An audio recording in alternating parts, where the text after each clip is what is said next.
Hi, White Guy. Well, we're into our fourth reading now, and the boys are all having PE by the pool. Let's see. With that heavy 10-pound weight. All right, let me set my clock here. Okay.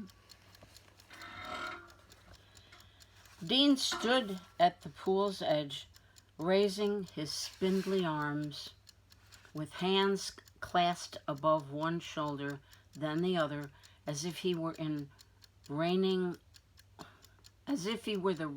underwater weight moving champion of the world.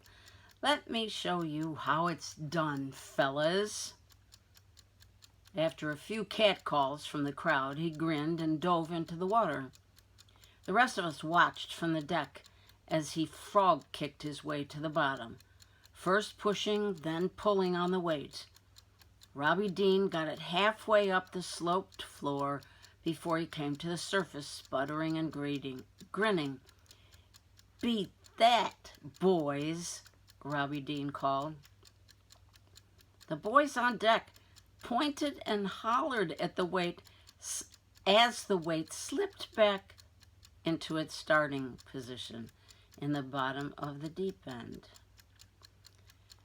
"You really showed us. Yeah, gave us another lesson. Why don't you?" Sam Feeney was next. He got the brick up the incline before he had to come up for air, and Preston Towson did the best, pushing the brick halfway across the pool. The coach called out another name. "Baker, you're up." I looked around, surprised, thinking there must be another Baker, then realized he was looking at me. "Come on, son. You know how to swim, don't you?" Well, of course I could swim. My mom took me to the pool near our house from the time I was little. I could swim faster and hold my breath longer than any boy close to my age. "I can swim," I answered, taking my place at the pool's edge. My big toe pressed into the 8-foot marker etched in red. The lights playing on the tile wall left me feeling unsteady. But with everyone's eyes on me, I dove in. I swam easily to the bottom, down by the drains, and there was the 10-pound brick waiting for me to be the first one to push it all the way across the pool. But something else caught my attention. Something shiny, glimmering. A ring? I knew it had to be my imagination. My navigator ring was nowhere near the pool. Still, something shimmered near the drain. I'd been so excited when my dad gave me that ring just before he left for the war. That was back when I thought it could make me a navigator like him, guiding a ship by the light of the stars. And that with the ring, I could always find my way. But after the Scout survival camp last July, which I barely survived, I knew these things weren't true. Like I told my mom, it was just a stupid ring. But now it weighed heavily on me, pulling me under. I reached for it in the bottom of the Morton Hill pool, the deep water pressing in around me. My ears hurt and my lungs were bursting, and then I couldn't see it anymore. Nothing glimmered, but it had been there.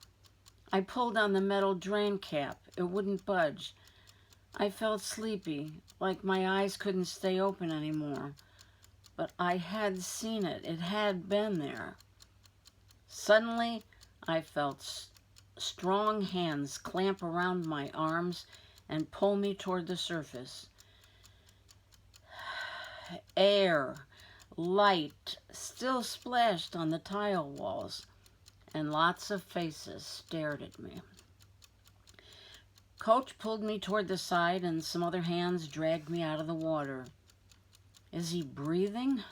Robbie Dean whispered. I sputtered and coughed and answered his question. "Move out of the way," Coach barked. "Hey, Baker, what were you doing? You were under for over a minute and didn't even touch the brick." Tears were lurking just behind my eyes. "I feel kind of sick," I muttered. "Right, you do look a little pale. Hit the locker room, kid. You'll get it next time." It had been there, that shiny ring.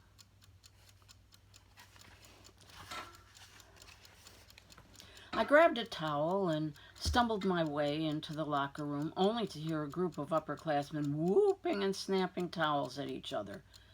I'm no genius, but even as cloudy-headed as I felt just then, I knew my skinny white legs would be all too easy a target in there.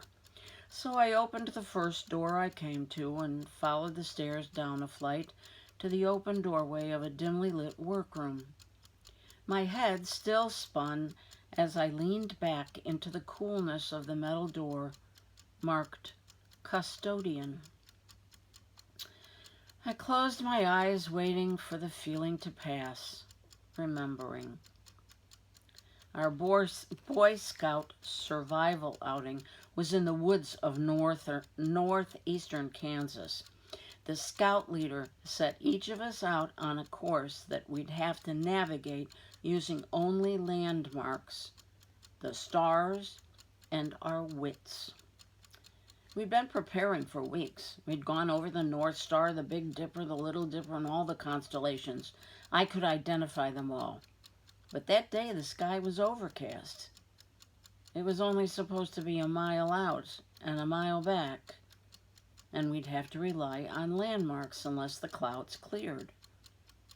I knew I'd be done before it got dark, and I wouldn't need to use the stars anyway. But as I walked on the humid July evening, each tree looked like every other. One bush blended in with the next. Rocky paths meandered this way and that, leaving me so turned around I could barely tell which way was up. It was almost 10 o'clock at night before I heard the scoutmaster and the other scouts calling for me. The whole way home, I had to listen to the boys teasing how I couldn't find my way out of a bushel basket, and how they were glad my dad had a better sense of direction than I did, or his ship would have never found the shores of Normandy on D-Day. But sitting there on the way home, miserable and stewing in the back of the jostling pickup truck, I had no idea how lost I was soon to be. If I had known about my mom, what would happen to her, what could I have done differently? I don't know that anything would have changed what happened.